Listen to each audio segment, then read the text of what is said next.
আটা আপোনালোকে ইচ্ছা কৰিলে ময়দাও ল'ব পাৰে। মই যিহেতু মোৰ ময়দা নাছিলে সেইকাৰণে মই আটাকে লৈছোঁ। ইয়াতে অকণমান নিমখ দিছোঁ, লগতে দিছোঁ অকণমান ৰিফাইন তেল।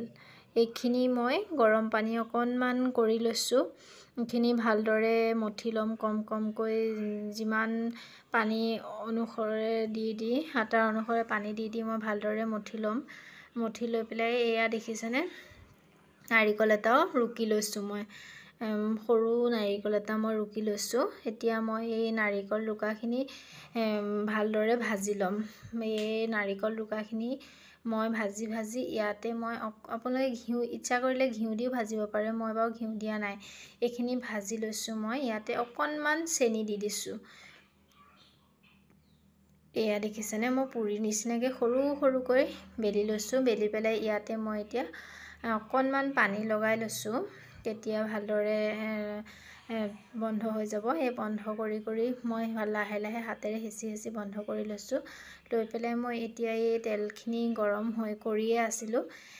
কৰি পেলাই এই তেলখিনিতে মই এতিয়া ৰিফাইন তেল লৈছোঁ বাৰু, আপোনালোকে মিঠাতেলতো ভাজিব পাৰে।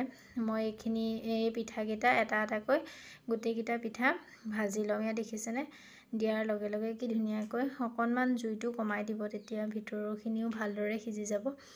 আৰু এয়া দেখিছেনে, ৰঙা হৈ আহিছে আৰু ফুলি গৈছে, দেখিবলৈকে ধুনীয়া লাগিছে নহয়নে। এইটো আপোনালোকে কি পিঠা বুলি কয় বাৰু? আমি জোন পিঠা বুলিয়ে কওঁ।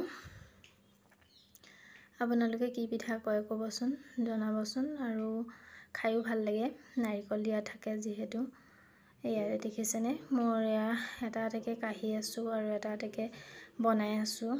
এয়া মোৰ প্ৰায় পিঠা ৰেডি হৈ গৈছে। আমাৰ